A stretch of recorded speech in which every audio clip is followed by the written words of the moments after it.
Kanchipuram వకుడా silks నాణ్యత మా ప్రాధాన్యత. మదీనాగూడ, మియాపూర్, హైదరాబాద్ లో త్వరలో శుభారంభం.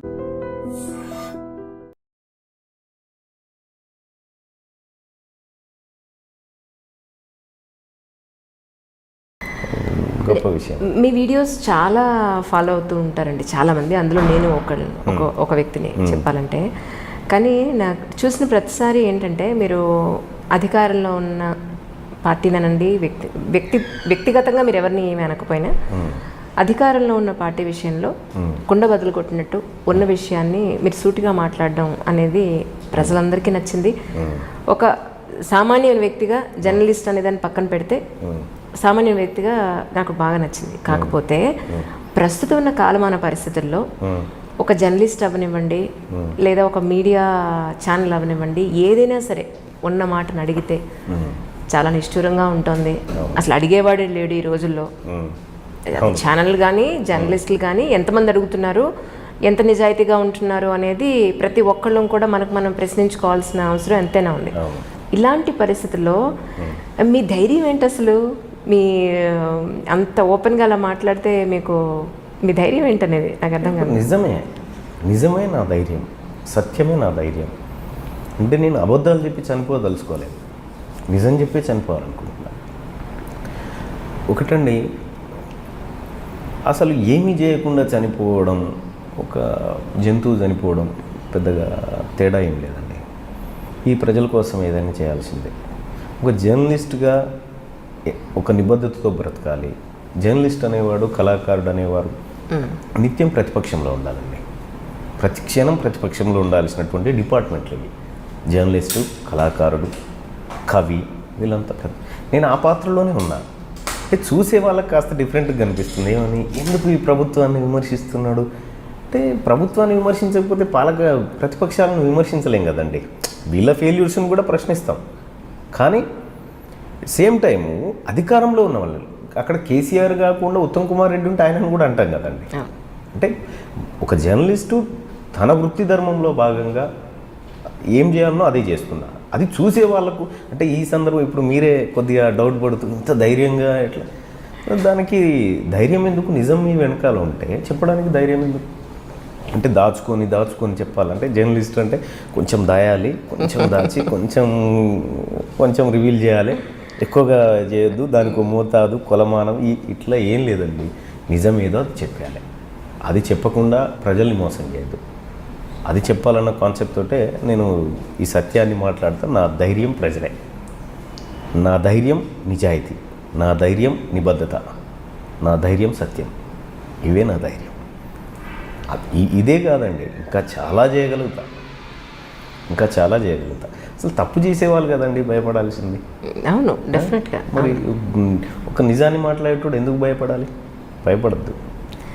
ఈ గవర్నమెంట్ ప్రాజెక్ట్స్కి సంబంధించి కానీ ఇన్ఫర్మేషన్ అంతా కూడా మీరు ఎప్పుడు ఎదురు చూసినా ప్రూఫ్ చేతిలో పట్టుకొని మీరు మాట్లాడుతూ ఉంటారు. ఇన్ఫర్మేషన్ అంతా అంటే జనరల్గా మేము కూడా అనుకుంటాం, అసలు ఏం జరుగుతుంది, ఇంత ట్యాక్స్లు కడుతున్నాం, కనీసం ఒక్క రోడ్ సరిగా లేదేంటి, ఒక కామన్ మనకి ఒక హైదరాబాదీగా అనుకుంటాం. కానీ మీరు చేతిలో పేపర్ పట్టుకుని మాట్లాడుతూ ఉంటే భలే మాట్లాడుతున్నాడు ఈయన అనిపిస్తుంది. కానీ ఇప్పుడు నేను మీ ప్లేస్లో ఉండి నేను మీలాంటి పని చేయాలి అని అంటే నా ఫ్యామిలీ నదిలో లేకపోతే ఇంట్లో ఉన్న జనరల్గా రొటీన్లో జరిగే పనులన్నీ పక్కన పెట్టి దీని మీద రీసెర్చ్ చేసి దీని మీద ఒక వీడియో చేసి 10 మందికి తెలియచేయాలంటే it's not a small thing actually. It's time taking. ఈ లోపల మన రెగ్యులర్ వర్క్స్ అన్ని డిస్టర్బ్ అవుతుంది. సో అది జనరల్గా ఒక ఫ్యామిలీ పర్సన్కి వీలయ్యే పరిస్థితే లేదు. మీ పరిస్థితి ఏంటి అసలు? అంటే నాకు ఏంటంటే, నన్ను వీడు ఏదో సమాజానికి చేస్తా అంటున్నాడు కదా, పోనీ అని వదిలేసింది ఫ్యామిలీ. పోనీ చెడైతే చేస్తలేడు, మంచి చేసి చనిపోతా అంటున్నాడు. దానికి ఏం ఇబ్బంది ఉంది? నేను ఏదైనా అరాచకం చేసి లేకపోతే ఒక ఇద్దరిని చంపేసిపోయేటోని అయితే కాదు కదా. ఒక ఇద్దరిని బ్రతికించాలని తిరుగుతున్నాను కాబట్టి మా ఫ్యామిలీ నుంచి కూడా ఎలాంటి ఒత్తిడి లేదు. నేను చేసే ప్రతి పనికి సహకరిస్తారు. ఇక నేనే కరుడుగట్టిన ఒక నిజాన్ని చెప్పాలి ప్రజలకు అనుకుంటే నా భార్య కూడా సేమ్. అవునా? తను కూడా నేను చేస్తాన్న పనికి వద్దు అన్న మాట తన నుంచి రాదు. ఎప్పుడు చెయ్యొచ్చు కదా, ఇంకెప్పుడు చేస్తావు అనుకుంటే చేసేయాలి. అంటే ఇట్లా ఉంటుంది తను కూడా. అంటే వాళ్ళు డిసైడ్ అయిపోయినారు. తను నాకు ఏదన్నా అయితే అయ్యో అనేవాడు కూడా ఉండొద్దని కూడా చెప్పిన. అయ్యో అనేవాడు కూడా ఉండొద్దు. వాళ్ళు డిసైడ్ అయిపోయినారు. అంటే వాళ్ళకి ఎట్లా బ్రతకాలో చెప్పిన నేను, సమాజంలో ఎట్లా బ్రతకాలో చెప్పిన. నా మీద డిపెండ్ అయ్యి బ్రతకాలని మాత్రం చెప్పలే. కాబట్టి నాకు అదేం ఒత్తిళ్ళు అట్లాంటివి ఏం లేవు. అందుకే ఫ్రీగా స్వేచ్ఛగా చేసుకోగలుగుతున్నా. మీరు అన్నట్టు మిగతా వర్క్స్ డిస్టర్బ్ అవుతుందంటే నా వర్కే ఇది. నా కంప్లీట్గా నేను ఎంచుకున్న వర్కే ఇది. ఎందుకంటే ప్రతి సమస్య చుట్టూ ప్రజలు వాళ్ళకు సంబంధించినటువంటి ప్రతి వ్యవహారం ముడిపడి ఉంటుంది. కాబట్టి ఆ సమస్య దగ్గరే నేను మాట్లాడాలి. నా ఒక జర్నలిస్ట్గా లేదంటే ఒక సాధారణ పౌరుడిగా నేను చేయాల్సిన పని చేస్తూ ఉన్నాను. కాబట్టి నాకు వేరే ఇతర పనులు. ఎందుకంటే నేను ఇప్పుడు పోయి ఒక ఫైరవి చేయాలనో లేకపోతే ఇవన్నీ లేవు కదా. నాకు పొద్దున్న లేస్తే రాత్రి వరకు ప్రజలకు ఏం అన్యాయం జరుగుతుంది ఇది పరిశీలించడం, దానిపైన విశ్లేషణ చేయడం, దానిపైన ఆధారాలు రాబట్టడం, ఇదే మా వర్క్, ప్రజలకు తెలియజేయడం. సో ఇట్లా మీరు అనుకున్నట్టు ఒత్తిడిలో అట్లాంటివి అయితే ఏం లేవు. ప్రజలకు జరిగే అన్యాయాల గురించి మీరు ఇంతగా ఓపెన్గా మాట్లాడుతున్నారు. ఇదంతా కూడా ఆయన ప్రత్యక్ష రాజకీయాల్లోకి రావడానికి మాత్రమే, మనసు వచ్చి ఆయన చేతిలోకి అధికారం వస్తే ఆయన కూడా ఇలాగే మారిపోతాడు అనేవాళ్ళు కూడా కొంతమంది ఉన్నారు. సో వాళ్ళకి మీరేం చెప్తారు? నేను ఎప్పుడు కింగును కావాలనుకోవట్లేదండి. కింగును కావాలన్న ఉద్దేశం నాకు ఎప్పుడు లేదు. నేను ఒకవేళ రాజకీయాల్లో పాల్గొనాలి, రాజకీయాలు మాత్రమే చేయాలి, అది నా లబ్ధి కోసమే చేయాలని అనుకుంటే ఇప్పుడున్నటువంటి కాంగ్రెస్ పార్టీ కానీ లేకపోతే బీజేపీ కానీ ఇంకో పార్టీ కానీ నేను పోతే డోర్లు మూసే వాళ్ళు ఎవరు లేరండి, ఒకవేళ నేను పోదలుచుకుంటే. అంతే. ఎందుకంటే నేను మొన్న హుజూర్ నగర్ ఎన్నికల్లో పోటీ చేస్తుంటే బీజేపీ వాళ్ళు పిలిచి మా బీఫామ్ మీద మీరు పోటీ చేయండి, మీకు ఎంతో ఖర్చు పెడతామని వాళ్ళు చెప్పినారు. తెలుగుదేశం వాళ్ళు చెప్పినారు. నా ఇంటెన్షన్ అది కాదండి. నేను పాలిటిక్స్ చేయడం కోసం రాలే. పాలిటిక్స్కు దూరంగా ఉన్నటువంటి వందలాది అణగారిన వర్గాలను ఈ పాలిటిక్స్లోకి ఇన్వాల్వ్ చేయాలనేది నా ఉద్దేశం. అంతే తప్ప నేను పాలిటిక్స్ చేసి నేను ఏదో కావాలి అని నేను ఆల్రెడీ ప్రకటించిన. తీన్మార్ మల్లన్న చనిపోయేటప్పుడు ఆ షర్టు పాయింట్ మాత్రమే ఆస్తులుగా ఉండాలని ప్రకటించిన. ఆ క్షణానికి నా ఒంటి మీద ఉన్నవి మాత్రమే ఆస్తులు, అంతే ఉండాలని ప్రకటించిన. ఏ ఆశ లేనివాడు నేను ఏం చేసుకోవడానికి నేను పాలిటిక్స్ చేస్తానండి. ఒకవేళ నేను పాలిటిక్స్ చేసినా ఈ ప్రజల మంచి కోసమే చేస్తాను. అందుకోసము ఆరోపణ చేస్తే ఎవరైనా చేస్తారేమో. ఎందుకంటే ఒక ప్లాట్ఫామ్ మీద ఉన్నప్పుడు ఆరోపణలు ప్రత్యారోపణలు ఇవన్నీ కామన్. మేము వీటిని పట్టించుకొని మా సమయాన్ని వేస్ట్ చేసుకునే పరిస్థితులు ఉండేవి. మా ప్రజలకు ఏది కావాలనో ఆ పనులు చేసుకుంటూ పోవడమే మా ముందున్నటువంటి ఒక లక్ష్యం. దానికోసమే వర్క్ చేస్తాం తప్ప తీన్మార్ మల్లన్న ఒకవేళ నేను నా లైఫ్ స్టైల్ గొప్పగా ఉండాలనుకుంటే, నేను ఎక్కడో కాంప్రమైజులు కావాలి, ఎవరికో కొమ్ము కావాలనుకుంటే నా లైఫ్ ఇట్లా ఉండదండి. నేను గొప్పగా బతకగలుగుతా. కానీ నాకు వచ్చే జీతం కూడా ఈ ప్రజల కోసమే ఖర్చు పెట్టి ఉత్తి చేతులతో ఇంటికి పోయినా మా భార్య గారు, మా శ్రీమతి గారు ఇంత నాకు అన్నం పెట్టేటువంటి స్థాయిలో ఉంది, ఆ ధైర్యం ఉంది. కాబట్టి మాకు ఎలాంటి ఆశ కానీ కోరికలు కానీ లేవండి. నేను కేవలం ఉత్తగా ఏమీ చేయకుండా చనిపోవద్దని డిసైడ్ అయింది. ఈ ప్రజలకు ఏదైనా చేయాలన్న ఉద్దేశంతో వచ్చిన వాళ్ళం తప్ప మా సొంత ఎజెండాలు, ఇందులో హిడెన్ ఎజెండాలు అట్లాంటివి ఏం లేవండి. సరే, ఇక్కడ అన్యాయం జరుగుతుంది, ప్రజలారా మేలుకోండి అని చెప్పని మీరు వీడియోలు చేస్తున్నారు, బాగుంది. ఎందుకంటే తెలియని వాళ్ళకు కూడా విషయం ఏంటి అనేది విపులంగా అర్థమవుతుంది. చదువుకున్నా చదువుకోకపోయినా ఏ కేడర్లో ఉన్న వాళ్ళకైనా సరే చాలా ఈజీగా అర్థమయ్యేటట్టు మీరు చెప్తున్నారు, బాగుంది. కానీ దానివల్ల నిజంగా ఉపయోగం ఉందా? అక్కడితో ఆగిపోవట్లేదా? దాని మీద ఇంప్లిమెంటేషన్ కానీ లేదంటే గవర్నమెంట్ తీసుకునే రెజల్యూషన్స్ కానీ ఏం ఉండడం లేదు కదా. దీనివల్ల ఉపయోగం ఏంటి మీ ఉద్దేశ ప్రకారం? ఎస్ మేడం, ఇప్పుడు ఒక నిజం తెలియకపోతే అబద్ధమే నిజమని తిరుగుతుంది మేడం. బాబాసాహెబ్ అంబేద్కర్ గారు ఒక మాట చెప్తారు, సమీకరించు, బోధించు, పోరాడు. నేను బోధించే క్రమంలో ఉన్నా. అంటే ఏం జరుగుతుందో మా ప్రజలకు బోధించి పోరాడుతున్నారు కూడా, అది కూడా ఉంది క్రమంగా. అది నెక్స్ట్ స్టెప్ అయినప్పటికి కూడా అంటే ఆల్రెడీ ఈ రాష్ట్రంలో అసెంబ్లీ ఎక్కడ ఉంటుందో తెలియకుండా బ్రతుకుతున్నటువంటి కులాలు కొన్ని వందల కులాలు ఉన్నాయి మేడం. అసెంబ్లీ ఎక్కడ ఉంటుందో తెలియకుండా బ్రతుకుతున్నటువంటి కులాలు. ఆ కులాలకి జ్ఞానం చెప్పాలి, బోధించాలి, ఏం జరుగుతుంది ఈ రాష్ట్రంలో మీ పన్నుల 5 లక్షల కోట్ల రూపాయల బడ్జెట్ 5 సంవత్సరాలకు అనుకుంటే, సంచార జాతుల బిడ్డలు ఎవరైతే ఉన్నారో వాళ్ళకు 5% ఉంటారు ఈ రాష్ట్రంలో అనుకుంటే, ఈ 5 లక్షల కోట్లలో వాళ్ళకి రావాల్సిన బడ్జెట్ పంపకాలు జరగొద్దా?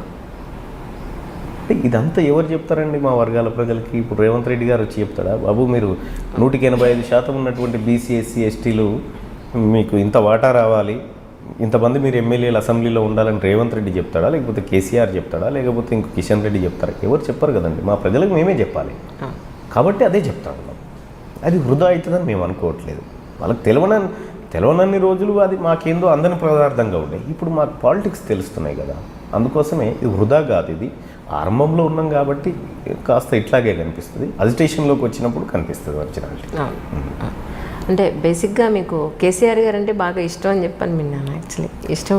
మరి ఎందుకు తర్వాత అంటే ఒకానొకప్పుడు మిమ్మల్ని పిలిచి కూడా ఏం జరుగుతోంది తెలంగాణలో మిమ్మల్ని పిలిచి కూడా ఆయన అడిగిన సందర్భం ఉంది, మీరిద్దరి మధ్య మంచి క్లోజ్ అసోసియేషన్ ఉంది అని చెప్పని విన్నాను. నిజమండి? ఎస్ అండి, నిజం. కేసీఆర్ గారు నేను కలిసిన మాట వాస్తవం. మేము కలిసింది ఒకే ఒక్కసారి. అంతేనా? ఒకే ఒక్కసారి. అంటే పరిచయస్తుడు. ఓకే. టీవీ తెరల మీద ఆయనని నేను ఎట్లా చూస్తున్నాను, నన్ను ఆయన ఎట్లా చూసేది. రైట్. అంటే కొద్దిగా అంటే కేసీఆర్కి ఎట్లుంటుందంటే, ఏ మనిషి అయినా కొత్త ఇప్పుడు పరిచయమైన మనిషిని కూడా మొత్తం 100 ఏళ్ళ నుంచి తను నా ప్రయాణంలో ఉన్నాడన్న యాంగిల్లో ఆయన యాక్టింగ్ ఉంటుంది. సో యాక్టింగ్ సో మేమిద్దరం ఫామ్ హౌస్లో ఒకసారి 2014 ఎన్నికలప్పుడు నువ్వు రావాల్సిందే అంటే నేను రానని చెప్పాను. నేను రాను, మీరు పాలిటిక్స్ చేస్తారు, నేనేదో జర్నలిస్ట్ని అని అంటే ఇంకా తప్పనిసరి పరిస్థితులు ఒకానొక దశలో లేదు నువ్వు రావాల్సిందే, నేను వెహికల్ పంపుతా అది. ఇక తప్పనిసరి పరిస్థితుల్లో నేను సరే నేనే వస్తాను పదండి సార్ అని చెప్పంటే పోయిన తర్వాత ఇంకా సరే చిట్ చాట్ చేయండి, ఏంది పరిస్థితి తెలంగాణలో ఎట్లా ఉంటుంది అంటే ఆయన నేనేమనుకోవాలని ఆయన చెప్తాడంటే, తెలంగాణ బాగుపడాలని కేసీఆర్ గారు కనీసం నిద్ర కూడా పోవట్లేదు అని నేను ఆలోచించాలన్నట్టు ఆయన డైలాగ్స్ చెప్తూ ఉంటాడు. ఓకే. అంటే నాకు తెలుసండి కేసీఆర్ గారి గురించి. అంటే తను ఒక అప్పటి వరకు ప్రజలకు ఇప్పుడు చూస్తున్నారు ప్రజలు తను ఎంత నీ అంత అనేది. నేను ఆ రోజే గుర్తుపట్టిన. మీరు రావాల్సిందే, మనం కలిసి పనిచేయాల్సిందే అని చెప్పిన తర్వాత నేను కిందికి వచ్చి ఫోన్ స్విచ్ ఆఫ్ చేసి 15 రోజుల దాకా ఫోన్ ఆన్ చేయలే. నీతో కలిసి పనిచేయడం ఇష్టం లేదన్న ఉద్దేశంతో. సో కేసీఆర్ ఏందండి, అప్పుడు ఎవరు ఉద్యమం చేసినా వాళ్ళతో కలిసిపోయినాం. కేసీఆర్ అంటే ఆయన అప్పుడు అన్నమాట ప్రకారం దళిత్ని సీఎం చేస్తాను అన్న మాట ప్రకారం చేయట్లేదనే ఉద్దేశం మీకుండడం, ఆయన చేయడని మాకు ఎప్పుడో తెలుసు. మళ్ళీ దాన్ని అడిగి మేము మమ్మల్ని మేము తిట్టుకున్నట్టు అవుతుంది. అందుకోసం ఆయన చేయడు. అదే కాదు, ఏది చేయడు. ఏదైనా చేసేది ఉంటే కేటీ రామారావు గారిని సీఎం చేస్తాడు. అంటే ఒక ప్లాట్ఫామ్.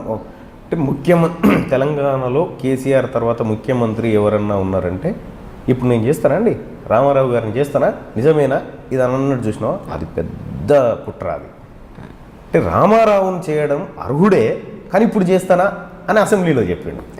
అంటే చేయడానికి ఈయన అర్హుడే, కానీ ఇప్పుడు చేస్తానా అని చెప్పిండు అన్నట్టు. ఇన్ని కుట్రలు మా ప్రజలకు అర్థం కావు కదండి. అందుకోసమే కేసీఆర్ గారు టీఆర్ఎస్ పార్టీ అధికారంలో ఉంటే కేసీఆర్ ముఖ్యమంత్రి అవుతాడు, కేటీఆర్ అవుతాడు, పిల్లగాని మనమడు ఆయన అవుతాడు ముఖ్యమంత్రి. కానీ మా ఎస్సీ ఎస్టీ బీసీలు గారండి. కాంగ్రెస్ పార్టీ అధికారంలో ఉంటే ఉత్తమ్ రెడ్డి అవుతాడు, ఇంకో రెడ్డి అవుతుంది, ఇంకొక ఆయన అవుతాడు తప్ప మా వర్గాల నుంచి ఎవరు ముఖ్యమంత్రి గారు. మాది ఎప్పుడు కాంగ్రెస్ పార్టీలో కట్టప్ప పాత్రే, టీఆర్ఎస్ పార్టీలో మా వర్గాలే కట్టప్ప పాత్రే, ఇంకో పార్టీలో కూడా అట్లే ఉంటుంది మా పరిస్థితి.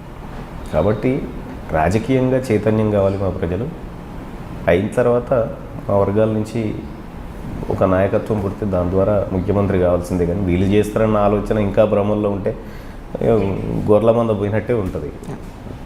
అందుకోసమే కేసీఆర్ గారి పైన నాకు నమ్మకం లేకుందండి. ఆయన చెప్పే ప్రతి మాట జూటానే ఉంటుంది, ప్రతిదీ జూటానే. హిడెన్ ఎజెండా ఉంటుంది తనకి. తను లోపట ఉండేది ఒకటి, బయటకి ఇంకొకటి చెప్తారు. ఇప్పుడు ఆ లోపట ఉండేటువంటి విషయాన్ని మనం పట్టుకుంటే కేసీఆర్ ఏంటో పిక్చర్ అర్థమవుతుంది మనకి మొత్తం.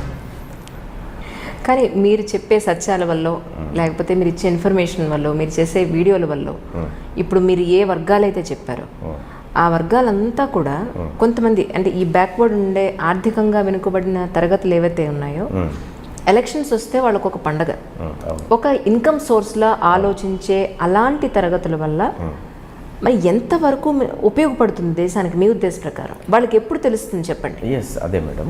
ఎందుకంటే మా ఓట్లు మేము వేసుకోవాలన్న సోయి వాళ్ళకి చెప్పాలి కదా, ఆ జ్ఞానం ఎందుకు వేసుకోవాలన్న విషయం చెప్పాలి కదా. ఇప్పుడు తెలంగాణ రాష్ట్రంలో దాదాపు 3.5 లక్షల కుటుంబాలు, రైతు కుటుంబాలు, బీసీ ఎస్సీ ఎస్టీ మైనార్టీ కుటుంబాలు భూరికాళ్ల ప్రక్షాళన పేరు మీద రోడ్డు మీద పడ్డాయి. నీకు భూమి కావాలా, లేకపోతే ఓటు రోజు 2 లక్షలు ఇచ్చే 2,000 రూపాయల నోటు కావాలంటే తను భూమి కావాలంటాడు. సో అలాంటి కాజ్ని మనం వాళ్ళ దగ్గరికి తీసుకుపోవాలి. నీ భూమి ఇట్లా పోయింది, ఇది ఇట్లా పోయింది, దీని ద్వారా ఈ డబ్బు పంచుతూ ఉన్నారు, మరి నీ పిల్లల భవిష్యత్తును పనంగా పెడతావా అంటే ఇటువంటి జ్ఞానాన్ని మా ప్రజలకు చెప్పాలి. ఓటు ఎంత పవిత్రమైందో చెప్పాలి. ఈ ఓటు అంతెందుకండి, ఇప్పుడు నేను చెప్తా ఉన్నా కదా, ఒక రెడ్డి గారి దగ్గరికి పోదామండి, 2,000 రూపాయలు ఇద్దాం, మీ ఓటు అమ్మంటే అమ్మడండి. తను ఆత్మగౌరవంతో ఉంటాడు. నేను ఓటు అమ్ముతానా అని అంటాడు. అది మా వర్గాల దగ్గర పోతే 2,000 ఎందుకండి, 200 ఇస్తే అమ్ముడు పోతారు మా వాళ్ళు. కాబట్టి వాళ్ళని మార్పు చెందించాలి, వాళ్ళ ఆలోచనని ఆ డబ్బుకి దూరంగా చేయాలి, వాళ్ళ భవిష్యత్తు కోసం ఓటేసే విధంగా వాళ్ళ జ్ఞానం చెప్పాలి. అందుకోసమే అందులో భాగంగా ప్రజల్లో నేను ఇవన్నీ చెప్తా ఉన్నాను. ఏ ప్రాజెక్టులో ఏం జరిగింది, ఎవరెవరు ఎక్కడ కొలగొడుతున్నారు, ఇదంతా నేను చెప్తా ఉన్నాను. ఇదంతా మా వాళ్ళకి చేరడం కోసం చెప్తున్నా. ఇదేదో ఆయన తిన్నాడని కాదు, ఆయనను దోషిగా నిలబెట్టాలనేది నా ఉద్దేశం కాదు. మనకు రావాల్సిన సంపద ఇట్లా పోయిందని చెప్తా ఉన్నాం అన్నట్టు. అందుకోసమే మా వర్గాలకు జ్ఞానం చెప్పడం ఒకటే మార్గం అండి.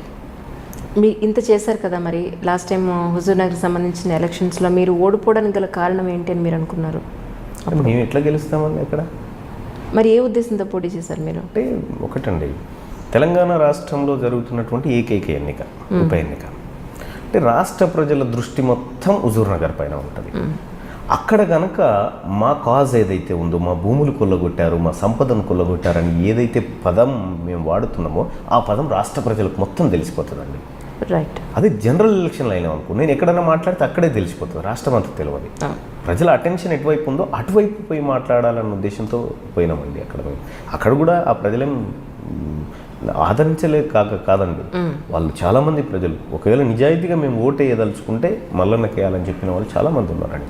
నాకు అదే అర్థం కాలేదు. అక్కడ చాలామంది ప్రజలు వాళ్ళు మాట్లాడినప్పుడు కూడా మేము మల్లన్న వెనకాతలు ఉన్నాం, మల్లన్నకే మా ఓటు అని అన్న తర్వాత కూడా అంటే ట్రెమెండస్ చేంజ్ ఒకటి వస్తుంది హుజూర్ నగర్ ఎన్నికల్లో అని అనుకున్నాం. బట్ కాకపోతే అక్కడ ఏ ప్రభావం చూపించడం వల్ల మీకు అలా జరిగిందా అనేది అర్థం కాదు. అక్కడ ఏంటంటే ఇది మ్యూచువల్గా అండర్స్టాండింగ్ జరిగింది టీఆర్ఎస్ పార్టీకి కాంగ్రెస్ పార్టీకి మధ్య.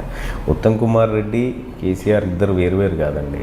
వాళ్ళు చీకట్లో కూర్చొని ముచ్చట పెట్టుకొని వాళ్ళు పెగ్గేసుకుంటోళ్ళే. వాళ్ళు రామేశ్వరరావు వాళ్ళకు గురువు ఉంటాడు, ఈ ముగ్గురు ఈ త్రయానికి మళ్ళీ చిన్న జీఆర్ గారు ఉంటారు.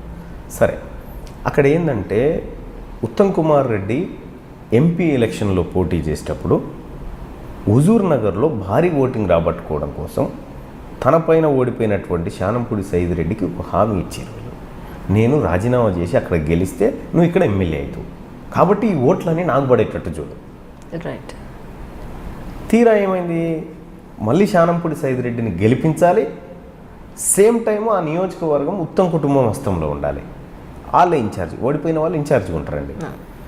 సో ఇట్లా ఇందులో భాగంగా చేసినటువంటి అసలు శానంపూడి సైద్ రెడ్డి ఓటుకు 1,500 పంచాలని డిసైడ్ అయింది.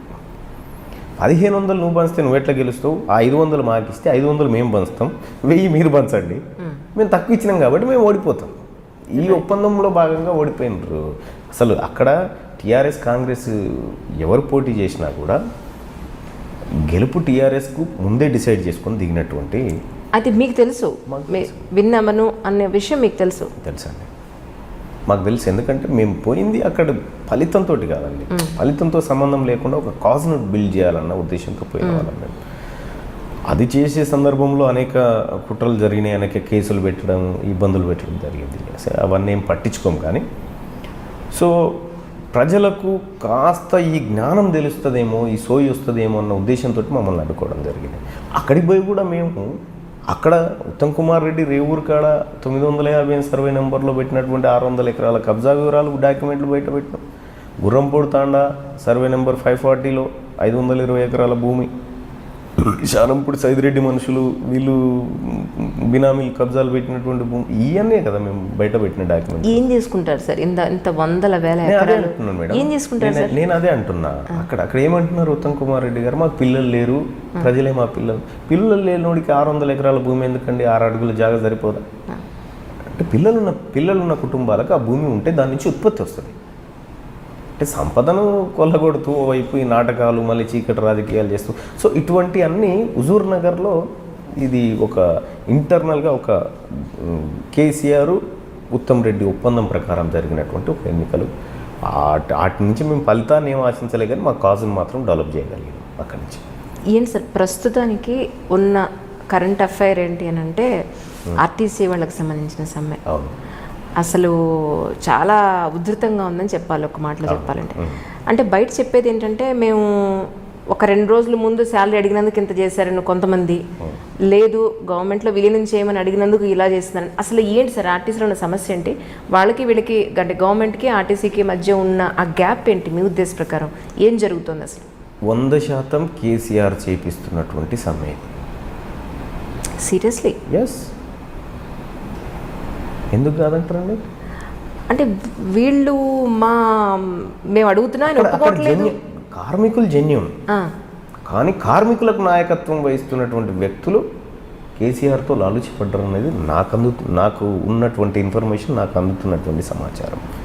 అశ్వత్థామరెడ్డి కేసీఆర్ను తిడతా ఉన్నా ఇంత తిట్టుమని పంపిస్తున్న వ్యక్తి కేసీఆర్ ఏమో అనిపిస్తుంది. ఎందుకంటే వీళ్ళు ఈ సమ్మెను క్లోజ్ చేయకుండా కొనసాగించి అసలు ఆర్టీసీ అనేది లేకుండా చేసి మెగా రామకృష్ణారెడ్డిని ఆయన తర్వాత పొన్నపుల ప్రసాద్ వీళ్ళందరి చేత ఇన్వెస్ట్ చేయించి ప్రైవేట్ పరం చేసి ఆస్తులు కొల్లగొట్టాలనేది దీని ఉపాయం అండి.